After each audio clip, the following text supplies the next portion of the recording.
She was making love to the Magi, she knew it was time to leave. The king watched from the shadows, looking on in disbelief. And when she reached a moment of ecstasy, he knew his time was over, he knew his time was through. But he swore to the gods in the heavens above, she would pay for what he had seen. Oh, the king wanted the world to know the queen belonged to him, and that she was the most beautiful queen they'd ever seen. So he sent for the Magi, who had travelled far and wide, leaving a trail of broken hearts, promises behind. Some say he was a shaman who could read the secret signs.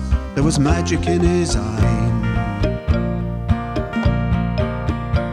The king would tell the Magi of his audacious scheme. The Magi would watch the queen undress in her private rooms. When he'd laid his charms before her, she would refuse. Then all the world would know there was no other queen more beautiful than she, faithful to the king, and that she belonged to him. And when the queen heard about this, she knew it was her chance. She'd heard about the Magi and his tender golden hands, and she swooned at the thought of lying in his arms, making love like others had, enraptured by his charms. She could no longer stand to be in the bed of the king, a slave to his every whim.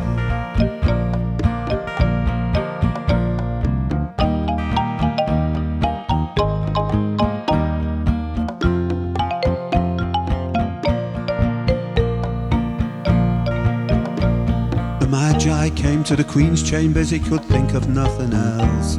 She said, "What are you doing here? I'm about to undress." The Magi never said a word, he turned away to go. She said, "No, you must stay here, it's you I've been waiting for." His eyes never moved from her as she began to undress, till he saw her nakedness. Oh, he put his arms around her, pressed her close to his chest. She gasped at each and every single caress. It was then that she knew she was under his spell. She said, "Take this body of mine, do with it as you will. Take me to the place that I've been longing for. Well, take me there now." And when it was over, she knew she would have to flee. The royal court was no place for her after what the king had seen. Their lives would be in danger from the king and his jealousy. She put her clothes back on, kissed the Magi on the cheek. "Quick, we have to leave now, there's no time to lose." Down the hallways they move.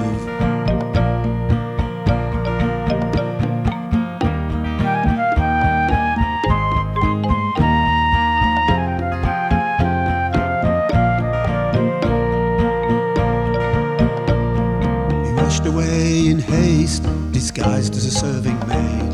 She would meet the Magi later in some secret place, but the king's soldiers stopped her at the castle gate. They knew who she was, they sniggered, "We will have our way."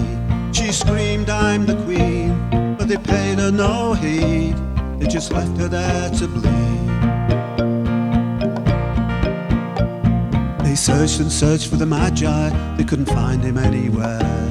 The queen was in the dungeons dying, the king was in despair.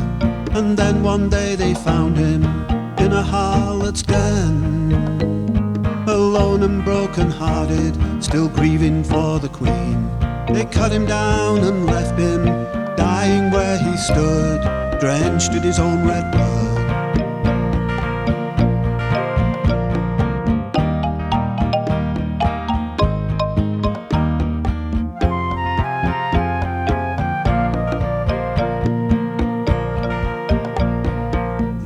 Enchanted evening, when desire is in the air, and the sun and moon collide, and magic is everywhere. The Magi comes knocking on the Queen's door, searching for his lover in the clothes that she wore.